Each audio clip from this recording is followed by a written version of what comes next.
Welcome to my channel. Don't forget to like, comment and subscribe. Knowledge rests not upon truth alone, but upon error also. We cannot change anything until we accept it. Condemnation does not liberate, it oppresses. Great talents are the most lovely and often the most dangerous fruits on the tree of humanity. They hang upon the most slender twigs that are easily snapped off.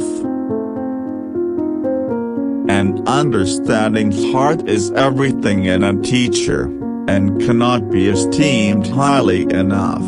One looks back with appreciation to the brilliant teachers, but with gratitude to those who touched our human feeling. The curriculum is so much necessary raw material, but warmth is the vital element for the growing plant and for the soul of the child.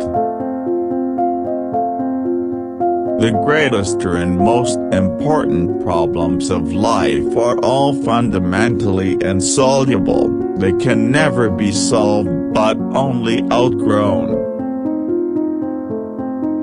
When we consider the infinite variety of dreams, it is difficult to conceive that there could ever be a method or a technical procedure which would lead to an infallible result. It is, indeed, a good thing that no valid method exists, for otherwise the meaning of the dream would be limited in advance and would lose precisely that virtue which makes dreams so valuable for therapeutic purposes and their ability to offer new points of view. As any change must begin somewhere, it is the single individual who will experience it and carry it through. The change must indeed begin with an individual. It might be any one of us. Nobody can afford to look round and to wait for somebody else to do what he is loath to do himself.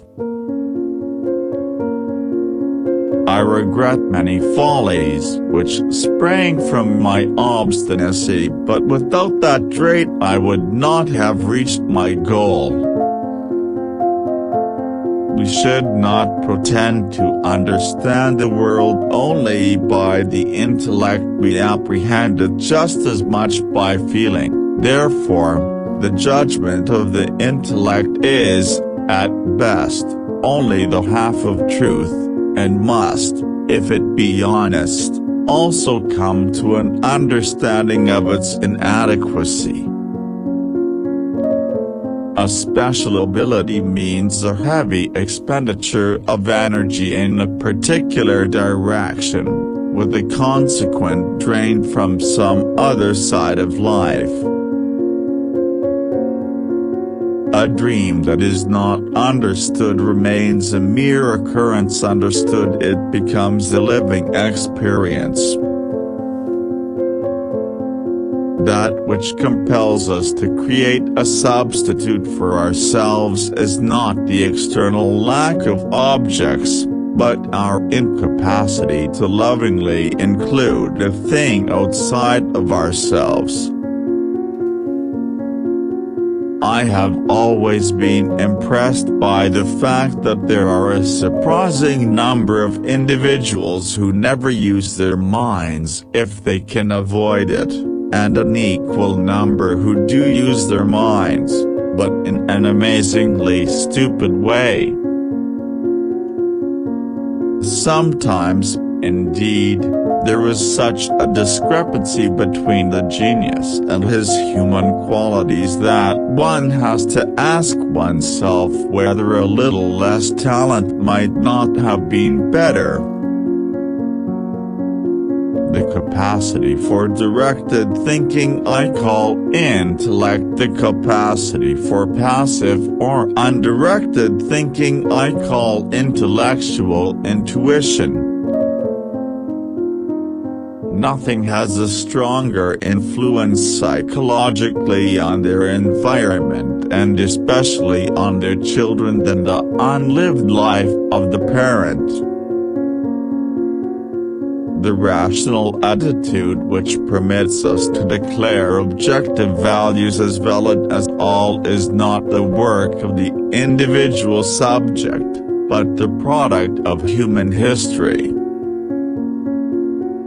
The creation of something new is not accomplished by the intellect but by the play instinct acting from inner necessity. The creative mind plays with the objects it loves. Where love rules, there is no will to power, and where power predominates, love is lacking. The one is the shadow of the other. Whether they apply themselves to good things or to bad, and if this is lacking, no teacher can supply it or take its place. Thank you for watching.